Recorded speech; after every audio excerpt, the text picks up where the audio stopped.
Hey guys, good day, magandang araw. So today magpapa-PMS tayo ng ating Suzuki Dzire, si Blaze. Ayan. So ang natakbo na natin ay 65,000 guys kilometer. So within 3 years and nung August kasi ano siya, 3 years. So August, September, October, November. So ano siya, 3 years and 3 months na si Blaze. So as of now, wala naman tayong na-encounter na problema. So goods na goods pa din, smooth pa din si Blaze or si Dzire. So magpapa-PMS tayo ng 65,000. So actually dapat 60,000 to guys. So dahil sobrang busy natin, hindi ko siya napapa-PMS ng eksaktong 60, 65. So noong nakaraan kasi 67 na tukop na PMS ng pang 60,000. Ng pang, hindi, I mean 57 to nung na PMS ng pang 55. So pang 60 inabot tayo ng 65,000. So 7,000 na takbo natin. So dahil hindi nga tayo palagi pinapalad na magkaroon ng time kasi lagi tayo paalis. So sabi nila kailangan daw naka-appointment.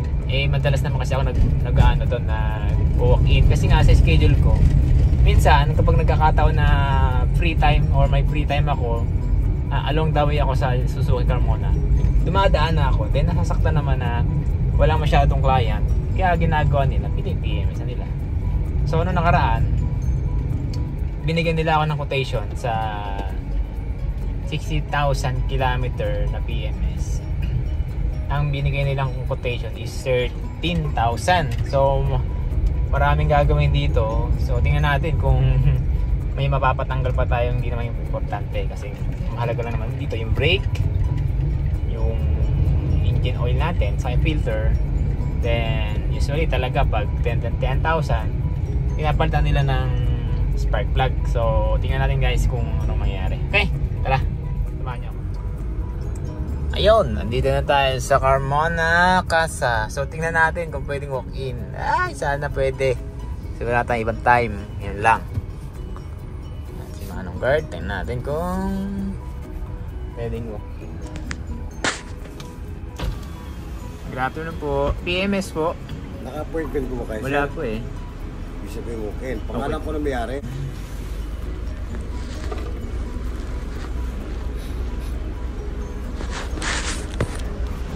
Sana pwede.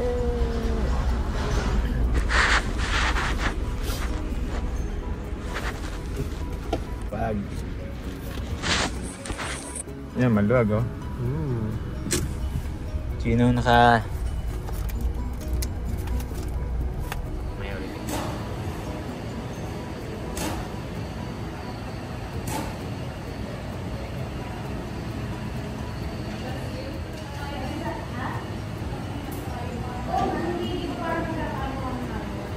Sa warning sign sir.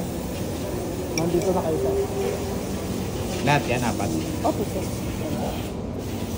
Nasa ano na kayo sir? Nasa 3mm na lang kayo.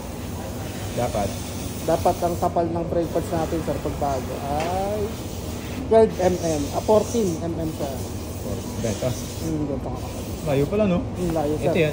Ito na yun sir. 3mm. Oh? Pag napabayaan niyo yan siya, pwedeng masira sa rin yung rotor natin. Yan ba't yung... Kita niya yan. Kaning ganyan kaya? Kaya patanong ko na sir sa loob sir kung may stock tayo. Sige. Kung ano sir, papalitan nyo na sir. Oo, isang bukasan eh. O, yung isang peso eh.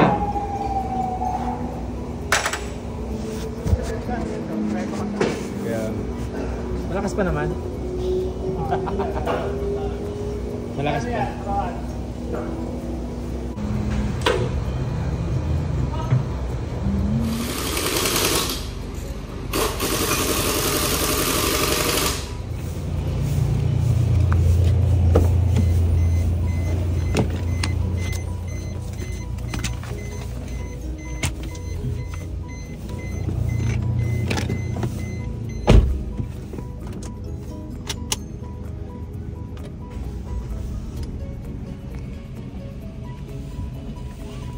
So tapos na ang ating PMS guys. Tapos na tayo.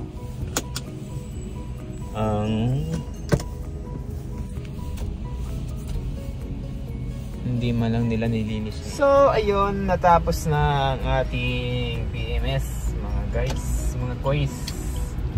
So nakalungkot hindi nila nilinis. Lungkot no. So usually naman kapag nagpapa-PMS tayo, nililinisan nila itong unit natin, kina-car wash.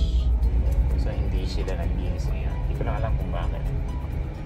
So ang inabot ng ginastos natin guys ay 12,600, almost 13,000. Ang dapat lang kasi babayaran ko 6,500 lang yung basic. Spark plug, brake cleaning. Problema upon checking ng brake ay pud-pud na yung ating brake pads. So nagsuggest sila na palitan na yung ating brake pads kasi manipis na. Dahil lang din kasi everyday ko tong ginagamit sa trabaho kaya matakaw sa brake pad, malakas. So yan ang nangyari. Kaya pinapalitan ko na. Ang cost ng ating brake pad ay 6,000. Set na yun guys, 4 na peraso na. So medyo costing. So yun na yun, medyo magastos. Kaya lang safety natin yun guys, huwag natin titipirin pagdating sa usapang safety. Kumbaga nandiyan nakasalalay ang ating buhay, kaya huwag na huwag nyo titipirin. Yung one time ka lang mag-invest ng 6,000 kasi ano kasi yun 3 years na itong sasakyan na to, so hindi naman na masama, not bad. Sa 3 years nagpalit tayo ng brake pad, so yun yung major na rin pinanda natin dito sa sasakyan na to. So good thing din dito guys, ito kasi dati ay pag binibirit yung main issue or nababasa ko sa GC natin ng Suzuki, yung kapag nag high RPM ka or bumirit ka, umaamoy yung parang nangangamoy brake or in clutch lining. So napansin ko lately hindi na siya nangangamoy, as in nawala na yung amoy niya kapag nag-high RPM tayo. So good thing, good news sa mga kapwa ko users yan, nawawala din pala yung amoy niya. Kaya yun, tsaga lang, piritin yun, piritin. Kasi na-experience ko kasi yun, kapag tumakas yung RPM or overtake tayo, siya, umaamoy talaga siya, nangangamoy. So yun yung aking napansin. Okay, so tara, hanggang sa muli. Salamat sa panonood ng ating vlog.